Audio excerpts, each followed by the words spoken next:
Welcome to Shareholder Primacy from Free Float Media, a podcast about activist investing, securities law, and all the ways the financial and legal worlds intersect and collide in real, actual life. I'm here with Van Lipton, law professor at Tulane, New Orleans, teaches, researches, securities, business law. You've heard it all before, but it's worth reminding ourselves. She holds up the legal end of our podcast. And that's Mike Levin, an activist investor who lives and works in Chicago. He covers the financial side of our podcast. Yes, I try. This week, two subjects that Ann and I talked about. First, there's earnouts, which we can discuss in mergers. Earnouts related to one company buying another or being acquired by another. And there's evidently a case before the Delaware Supreme Court, not even Chancery Court, that sheds some light about earnouts and how they work and how screwed up they can get, I guess, right? Yeah, and we'll look at an interesting and potentially significant announcement of sorts from proxy advisor Glass Lewis. Yes, or what they announced and then walked back, basically, or maybe didn't walk back. Anyway, so let's, before we do that, we want to remind everybody, don't we, Ann, about our new shiny email address, shareholder primacy, one word, at freefloat, one word, .llc, shareholder primacy at freefloat.llc, where you can complain, you can give us ideas, but most of all, we want questions. We want to know what you want to hear. And if you have some questions, we already got one. Did you see, Ann? Yes. Someone already sent us some questions. So and they're pretty good. Yeah. So once we get sort of a critical mass of these, We'll do a show. We'll do a Q&A show, or a mailbag show, or whatever we want. But we're gonna keep reminding people until we get enough. We're not gonna stop until we get a bunch of these. So anyway, that's interesting. But incentives. onto earnouts. Let's talk about disputes over earnouts and so forth. But before we get there, there's some people I'm familiar with earnouts because I've been subject to them and I've looked at them. So I kind of know what they look like. But maybe for the rest of the world or for others, what are we talking about when we refer to an earnout? Okay, so an earnout is a provision in a merger agreement that says the selling stockholders, the target, will receive additional payments after the merger is completed based on how the target performs in the future. So the idea is something like acquirer wants to buy a target. They're trying to settle on the right price for the stock. The target thinks this company has an amazing future. Sales are going to go through the roof. Therefore, you should pay me a very high price for those future sales. And the acquirer thinks, but I am not as certain that those sales will actually be forthcoming. I think there's a lot more risk, and I don't want to pay for these future sales that may never materialize. So you bridge the gap with an earnout. The buyer pays some amount to the selling shareholders right now, but then everyone waits to see how the company performs after the merger. And if sales are indeed high, the buyer pays more. If the sales are low, the buyer doesn't pay.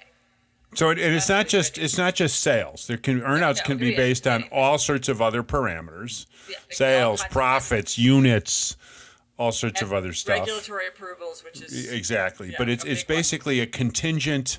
So some of the sale price is paid contingently depending on how the target does. Exactly.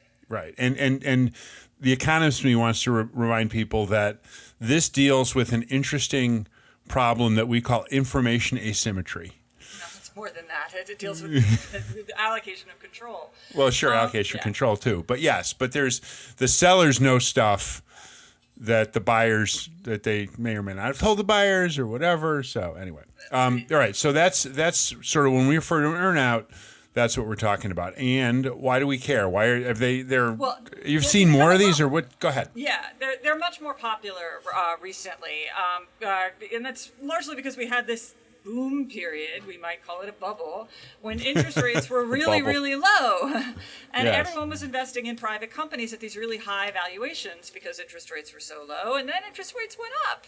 And now when the acquirer does its, discounted cash flow analysis or whatever, with a higher interest rate environment, the private company doesn't look that valuable. But the private company investors, they got used to these really high valuations, and they don't want to give it up for a lower valuation. They don't want to take a hit, even if it's only a paper hit. So the only way to bridge the gap is an earnout. All right. So when interest rates were comfortably attractive, there was less interest in these because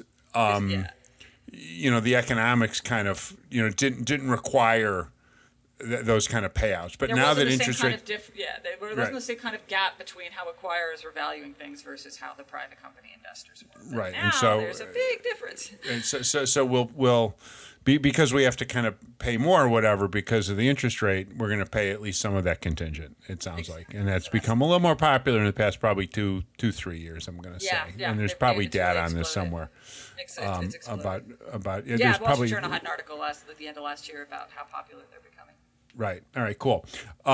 So earnouts, we know what they are, and we know that they've grown in prevalence lately.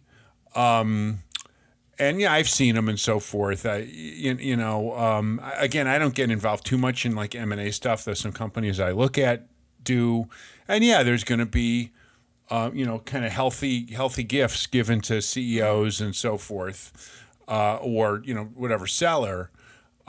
Especially if public companies buying a private company, there's going to be these kind of additional payments.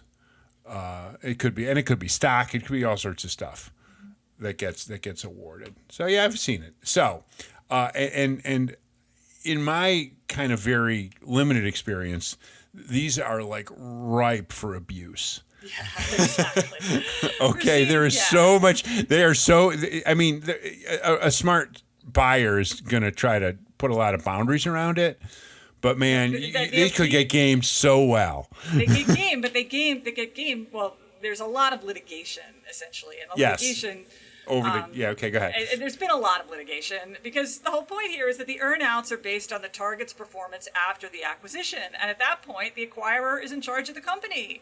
And the acquirer wants to minimize the earnout payments. The acquirer is operating under this conflict of interest. They want the acquisition to do well. So hence your comment a moment ago about control. Exactly. Over this. The Okay, go ahead. acquirer is now in control. Like, so if the issue is profits or whatever, well, the acquirer is the one who's in charge of getting those. So they want their acquisition to do well, but they also don't want to pay for the earnout. So they just want the sellers to kind of go away. Exactly. At that point. Yeah, so right. the big risk that we see is that the acquirer kind of manipulates how they run the target company so that they can minimize the earnout payments, and that means Delaware has just been absolutely flooded with earnout litigation.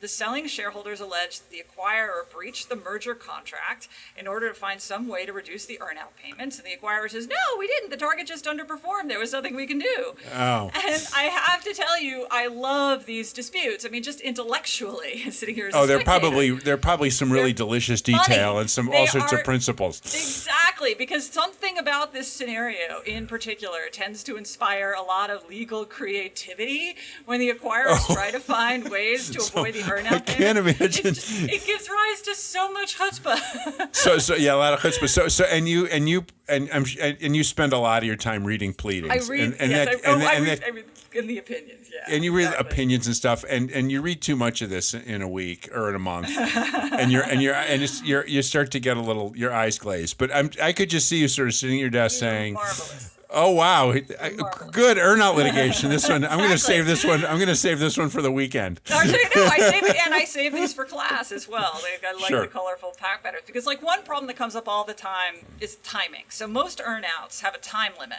The Yes. selling shareholders will get additional payments, but only if operational goals are achieved in some number of years. So that's just a roadmap for the acquirer to slow walk future earnings opportunities. Oh, If they so can keep the we're going to opportunity- load all these great results into the month after the earnout expires. Exactly. So there are a lot of cases where that's exactly what happened. Contracts are signed right after the earnout period expires. Expenses are front-loaded so that as an accounting matter, there are losses during the earnout period and profits right after it. Drugs in development, this keeps happening.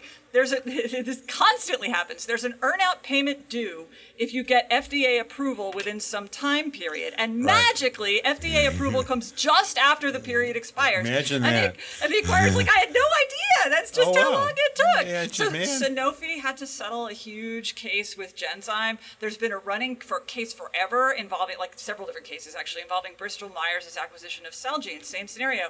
In Bristol Myers' case, they missed the regulatory deadline by 36 days. Ooh. So the target... And when in regulatory development, which is counted in decades. Yeah. So it's like 36 days. That's whoops, like I guess tiny. we That's don't have nothing. to pay the earnout. Yeah. So targets know this is a risk, and they'll try to constrain the acquirer in the contract. So they'll say something like, the acquirer has to use their best efforts, or they'll even put specific operational requirements in the contract, like you have to operate the business in such and such manner. Oh, sure. And that just ends up with more hilarity. So Okay.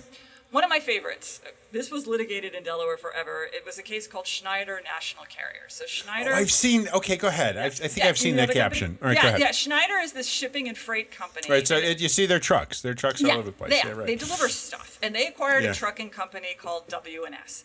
And there was an earnout where there would be additional payments to the selling stockholders if, after the acquisition, W&S hit certain profit milestones over the next 9 years. And profit. Yeah, Profit. so Okay, it was profit. It was evident. So if Or they EBITDA, made, okay, cash flow. Yeah, exactly. If they made those, then there would be more earnout payments, but only if they hit certain numbers. And Schneider also promised in the contract that every 3 years, for the next 9 years, it would cause W&S to acquire 60 more tractors. Now, I mean, just think about it. Why did W&S want the promise that Schneider was going to acquire 60 more tractors? Oh, it's an interesting, okay. Well, I mean, to me, the obvious Yeah. reason that they wanted Schneider to acquire 60 tractors every 3 years was to increase its hauling capacity. This was a trucking business. Right. The more tractors it had, the more business it could do. So, among other things, W&S made Schneider promise it would buy more tractors. So you basically invest more Yeah, capital, put more capital in the business. Exactly. And Schneider did, in fact, buy 60 tractors every So 3 years. they that clause, Exactly. that paragraph, they complied They with. did, but they also retired more tractors no. than they bought. So they ended there's up with fewer tractors than when they started. And of course, they didn't meet the profit targets, so WNS Right, because felt their the shows. because they could. I mean, they couldn't didn't work have the capacity. because there's rules about how much you can drive, and they couldn't couldn't do it. operate their fleet in a way that was Yeah. able to meet this EBITDA Exactly. goal. Wow. So Okay. the question, wow. The question for the court when this came in litigation was, did the contract mean that Schneider had to actually increase the total number of tractors, or was it enough to simply buy 60 new tractors, no matter how many it took out of See. commission? Sellers' lawyers needed to understand Yeah. the difference between net and gross. Exactly. And to me, this is such a silly question because, of course, the sellers expected the fleet would grow. Why would anyone specify exactly 60 tractors Right, to be added yes. if they thought there were no limits on how many you could retire? I mean, Right. 60 additional ones are meaningless if you have no idea how many you're losing. At the time of the acquisition, WNS had several hundred tractors. According to Schneider, they could have retired every single one of those tractors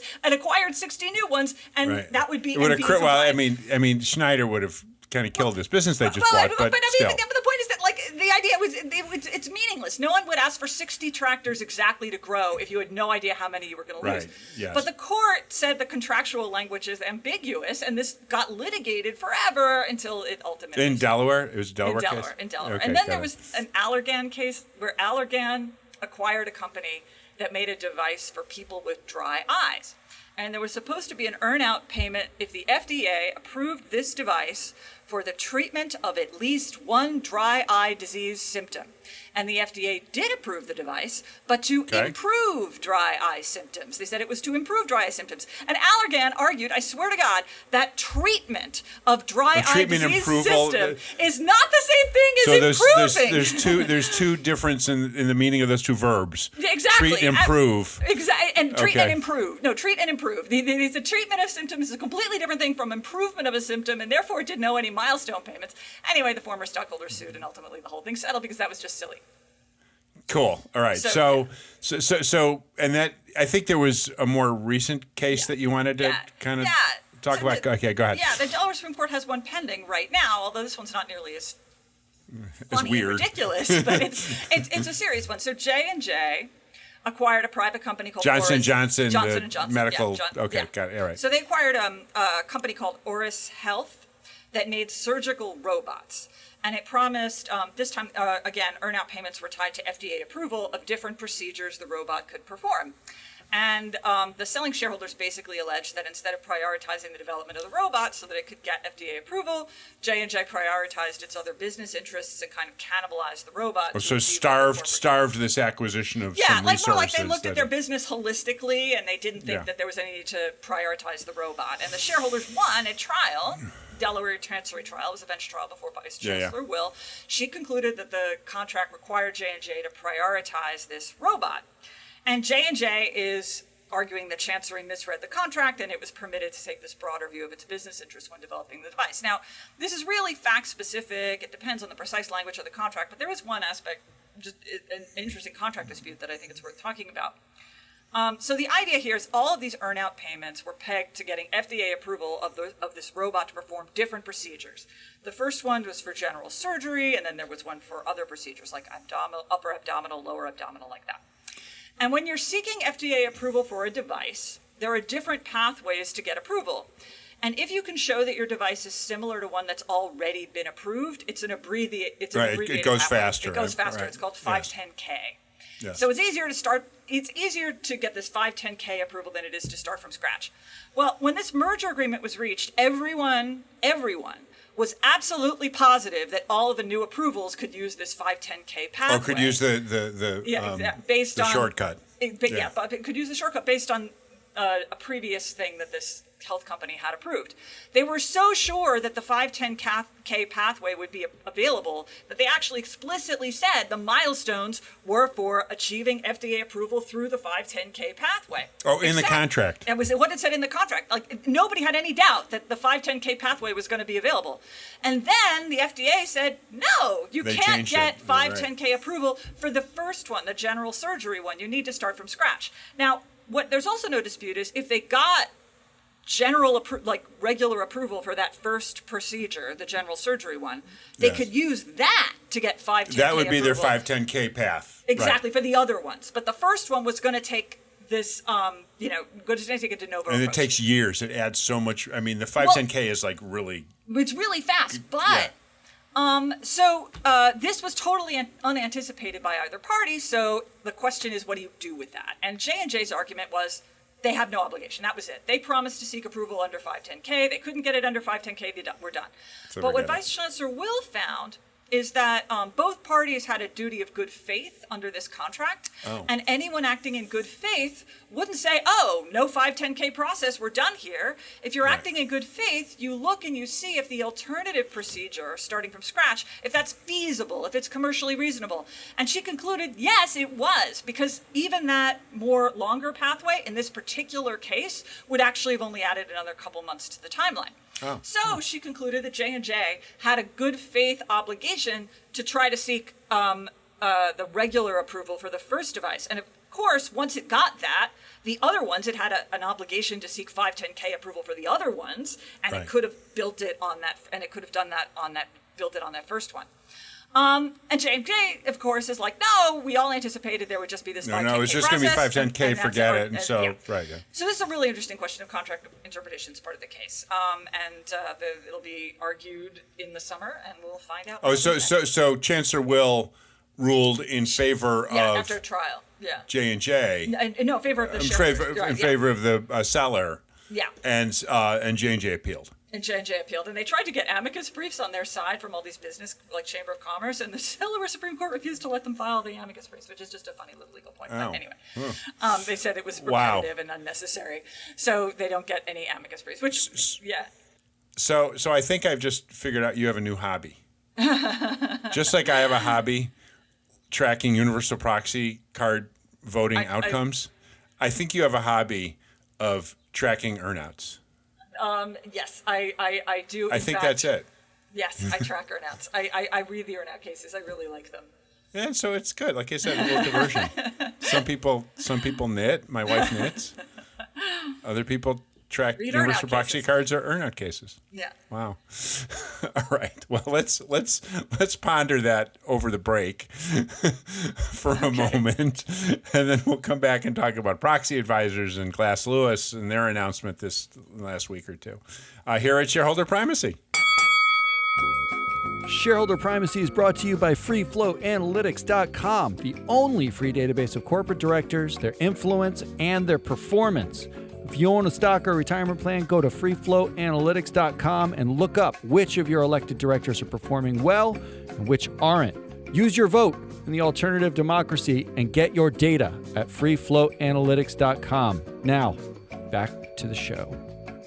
Welcome back to Shareholder Primacy. I'm Ann Lipton here with Mike Levin, and we're going to talk about Glass Lewis. So, Mike, tell us what we saw with Glass Lewis. Okay, so Glass Lewis, they're the proxy advisor, and we're going to dig into that in a minute. They're kind of the Avis to ISS's Hertz. There's only two companies that compete really. There's a third, Egan Jones, but they don't really matter. I'm sorry, Egan.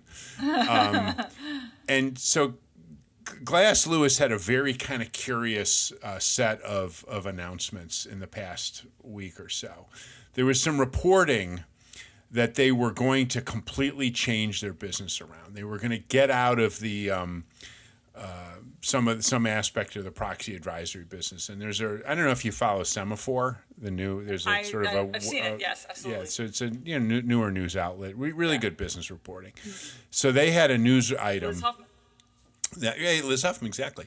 That they plan to stop providing or recommending or whatever based on what Semaphore called its house view on items that are on the AGM.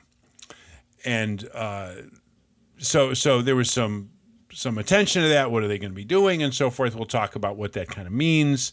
They then kind of walked back that. So a senior executive at Glass Lewis gave an interview to The Deal, which is, a little more of the business publication, said, no, we're still going to have a house view.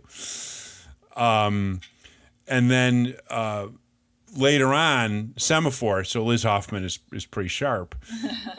Liz Hoffman said, I have receipts. They tried to deny the story. And she Right. They tried to not deny the story, but sort of soften it for reasons we'll talk about in a minute. And so Semaphore then, quite uncharacteristically, released the internal Glass Lewis memo that Semaphore had based their original report on, saying, no, looks like they're going to be maybe kind of change their house view a little bit. So that led to all sorts of fun thinking and meditation about, what's kind of going on here. So that was kind of interesting, and it got me thinking, and we talked about this a little bit about, kind of what does this involve? What the hell is a house view? Okay, so they offer different services, right? So yes, correct. So let's kind of break down a little bit of what a proxy advisor kind of does, and there's really kind of three aspects to their service offering. The original one was just research. As the number, and we're going back decades, as the number of items on an AGM, sort of increased, shareholders found it convenient to hire someone to learn about these. And they started hiring ISS, and then Glass Lewis got started a little later to do all the research. Yeah, and because institutions, they have these fiduciary obligations. Yeah, exactly. And the SEC started actually getting on their case about votes are part of the asset that you control on behalf of shareholders. Right. And so you need to do due diligence into these. And so instead of reading all these yourself, you could hire ISS and Glass Lewis to kind of do all the research and to sort of summarize, what is this climate proposal, or what do we think of this director? Say on pay, which we're going to talk about in a minute, became, got to be a huge issue for them to try to really understand and vote these proxies responsibly. Okay. But then they took it a step further. In addition to just doing the research, they started rendering recommendations. We think that clients ought to vote this way on one or another item, okay? That we think that this company's directors need to be rejected, or we think that this company's policies about political contributions are wrong and need to be opposed. They started affirmatively telling their institutional investor clients kind of how to vote. Right. And so that is sort of emblematic of the house view. Okay. All right. There's actually a third service line, which I've always found really interesting and kind of useful, which is the actual processing of the votes. Yeah.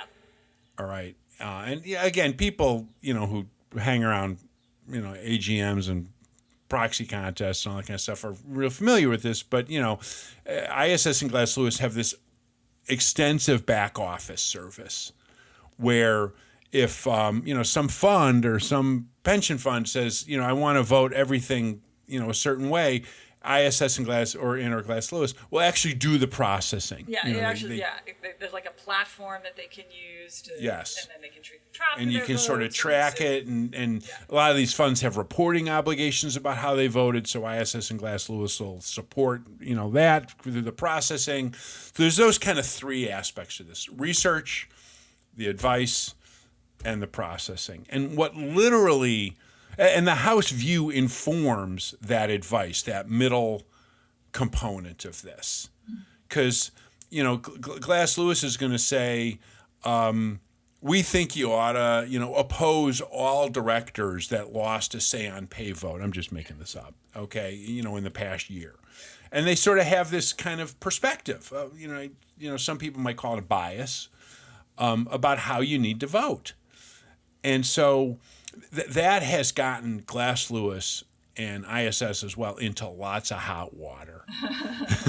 Okay? The idea that they have this perspective, that they have these kind of, and it's worth noting that they render this advice a lot of the time with respect to sort of a set of policies. Right.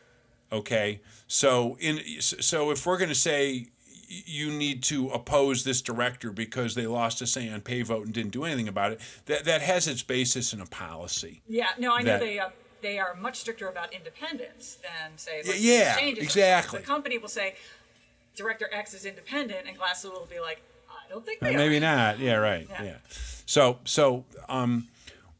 what literally Glass Lewis was doing with this memo that Semaphore had sort of leaked was they said, we want to do less of the actual advising about how to vote, about what you should you approve this director? Should you approve this pay package? And more about what kind of policies an investor should have. So investors, especially, bigger ones or whatever, they don't, sometimes they don't know what kind of policy to adopt. They don't know whether it makes sense to always oppose directors that, are not on sufficiently diverse boards or whatever. There's all sorts of room for policies. Yeah. So they wanted to kind of get into the consulting business about which policies an investor should adopt, and less about how they should vote on individual matters. Yeah, and I show this is part of their custom business, which gives them Yes. more money also. So Correct. What they call the custom advice, which is they call it custom advice, but it's like the client develops in consultation with Glass Lewis or not, like their own set of policies in response to how they'll vote, and then Glass Lewis can put in their platform, we will effectuate your voting policy. So they want to do that. and then that processing business then just acts on it. Right, Exactly. So they really wanted to start to de-emphasize the actual giving of the advice about how to vote and more about policies. But then that leads to a more interesting question: is why? The advice, how to vote is, ISS and Glass Lewis made a lot of money doing that. Well, and sure, it's kind of developing custom costs more. Well, maybe there's a little more economics, but you don't have to do that every year. Okay, in this advising business, there's some recurring revenue in giving advice every year. Just kind of doing the policy checkup. You're not going to make as much money doing that. There's going to be some big policy project for someone. But okay, so and it led to an interesting little look at the subjects of what the advice is around. And there's sort of four areas, very generally, that the proxy advisors kind of tell investor clients, how to vote. The one that always gets a lot of attention is sort of in proxy contests. And and just last week, Glass Lewis was, telling clients to vote a certain way on Harley Davidson, and ISS kind of was going to tell them to vote a different way. And those always get really, really high profile. Every proxy contest, everyone's always waiting eagerly for how ISS and Glass Lewis are going to tell people how to vote. But the problem is that there's very few of these in a year. And they'll also advise on whether to approve a merger frequently. But most CEOs, most management teams, they're not going to encounter ISS and Glass Lewis, that often during their career in these kind of situations because there's so few of them. Okay. The next area that they give a lot of advice on is how to vote on ESG proposals. Okay, should we, should this manufacturer, have this climate? Should the shareholders approve this climate disclosure? Should this kind of governance proposal get approved this company? And so there's just there's a ton of these ESG proposals in a year. Though it's worth noting there's many fewer or significantly fewer, like in the last year or so than in previous years. But realistically, boards and executives and so forth, they kind of view it as a little bit of a nuisance. Mm-hmm. But it's not enough to get major lobbying firms to convene congressional hearings. Well, so this announcement was coincident with one of those. Go ahead. I'm sorry. Yeah. No. The ESG proposal. I mean, we know Exxon sued.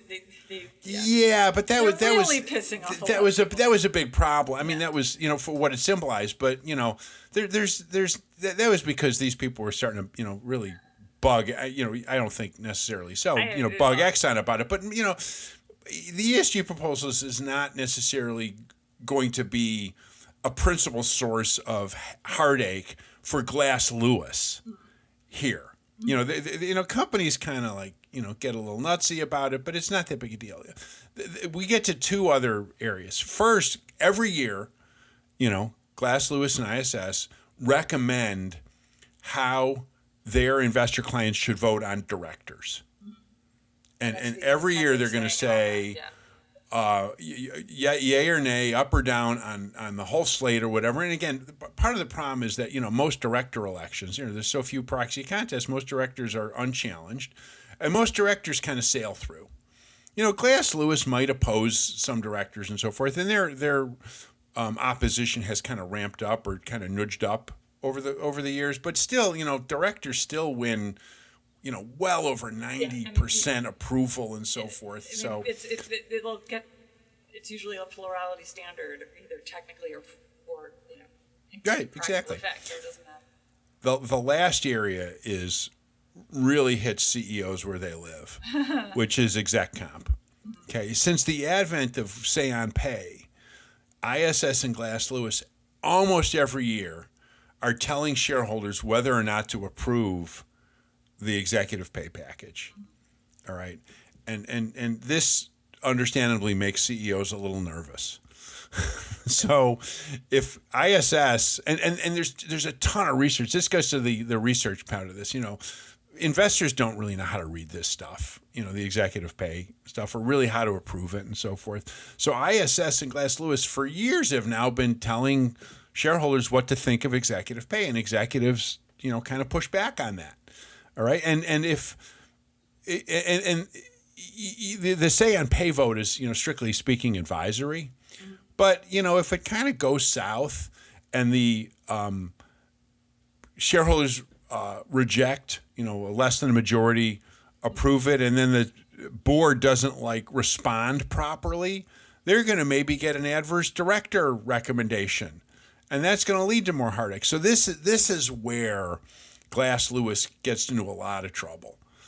And so I could easily see a path where they'd say, we want to stop advising clients about pay and get them to more advise them about the policies about pay, I guess. Well, yeah, and I think it's also here's the thing about ESG. I think, most of those shareholder proposals, they're precatory. Companies don't have to do very much with them. They obviously don't like them very much. But I think also a lot of noise is made about ESG to politicize it because they're concerned about the other things. But it's easier for the House to do a hearing about how dare they advocate for woke liberal policies. This cartel, you're right. Than it is for them to say, well, actually, we're concerned that they're recommending against CEO pay. So ESG becomes the wedge to try to argue that all the recommendations are bad. Yeah, sure. Yes, absolutely. That has happened over the years. So anyway, so this is some of the context between this sort of structure of the services and the subjects, kind of helps develop a little bit of an understanding about why Glass Lewis might want to make this fundamental change. They walked it back. They walked it back. The idea here is that instead of ending their house view abruptly, they're going to try to emphasize the policy advising view of this, and kind of over time. And basically let clients start to make some of their own decisions about how to vote on an individual, a specific matter. But it's interesting because it's another sign of the proxy advisors, trying to escape or avoid, too much scrutiny and just basically do their business, which is, pretty profitable. There's a related subject about how they're going to be regulated. Yeah, Go ahead. Yeah, no, I mean, that's exactly the thing that, okay, so one of the interesting sort of dynamics here is that, and we talked about this before, that the SEC keeps trying to, under Republican administrations, keeps trying to put much more onerous regulation on proxy advisors. Right. And I think there's sort of like a surface level. It's because they're too woke and they're recommending ESG, but in fact, they just don't they're recommending against. Right. They just don't like shareholders. Yeah, having this kind of voice, and ISS and Glass Lewis have been very effective. So, okay, right, go ahead. Exactly, that's exactly it. So, but here's the thing. So, when the SEC under the first Trump administration went for proxy advisors and adopted all this regulation that got rolled back by the Biden administration, there was a question, and we talked about this before, of whether proxy advice even is a solicitation, because the SEC can only regulate it if it counts as a proxy solicitation. Right. So the SEC's view was these recommendations are proxy solicitations, and that's why we can regulate it. But one of the other issues is, what if they don't have a House view? If all they're doing is developing these custom voting policies that implement the client's own preferences on their processing platform, does that count as proxy advice that the SEC was interpreting as a solicitation? And the SEC in the first Trump administration said yes, even if all you're doing is developing these custom policies so that the client votes according to their own policy. Right. That still counts as a solicitation, and therefore we can regulate it. And my view, as you just said, is that what companies are really objecting to is shareholder power at all. I don't think they're going to be happy even with I don't think this change, getting rid of the House view, is going to take them out of the line of fire. It's because the problem isn't the view. The problem is making it easy for shareholders to express to vote. Yeah, exactly. Right. But we said this question of whether proxy advice even counts as a solicitation, which is what the SEC can regulate. That is pending currently before. Right. It's still wrapped up in litigation. Yeah, and it turns out there was oral argument recently. And the reports say that at oral argument, the judges were very skeptical that proxy advice counts as solicitation. And remember, if proxy advice is not any a proxy advice. Right. If proxy advice is not a solicitation, the SEC can't regulate it. I mean, if Congress passes a new law, then they can. But for now, if it's not solicitation under existing laws, the SEC can't regulate it. And it looked like the D.C. Circuit was pretty skeptical that it counts as solicitation. So we'll see. Right. So I mean, but there's other sources of pressure here. Regulatory is a huge one. Right. No, obviously. I mean, I could just see Texas saying, we'll investigate them, and there's accusations of antitrust violations. I mean, there are other sources of pressure, no question. But one of the big ones has been the SEC saying this is a solicitation, and therefore we can regulate it. Right. Well, so we'll have to. I mean, we'll obviously talk about this a lot more because the proxy. It's this high season where the proxy advisors are coming out with their stuff. Yeah. But it struck me as a really interesting potential switch, for setting aside, the newsworthiness of it, for them to want to become just an advisor about policies and not about how to vote, is a fairly significant You wouldn't change. have the headline. Now, whenever there's any kind of issue, you see the headline, Glass Lewis recommends whatever, and you wouldn't see that anymore. No, right, exactly. You'll just see shareholders, potentially, and they don't, there's others who want shareholders to start to, big institutions say, hi, this is how we're planning on voting in this, and they're not going to do it. Norge, the big Norwegian sovereign wealth fund, they disclose some of their votes in advance, but they're pretty unique. They do, a lot of them, some do, some don't. You don't find out until they have a report on it later. So, all right, cool. I think we've probably beat this one to death too. So let's return to it at some point soon. But for now, I think we can leave it right there. How's that sound? All right, cool. This is Shareholder Primacy, hosted by Ann Lipton and me, Mike Levin. I'm an independent activist investor and advisor to investors about their activist situations. Ann is the Michael M. Fleischman Professor in Business Law and Entrepreneurship at Tulane Law School and an affiliate of Tulane's Murphy Institute. You can find me, Mike, at theactivistinvestor.com and Ann at law.tulane.edu. Our podcast is produced and distributed by Free Float Media. Thanks for listening. We will talk again very soon.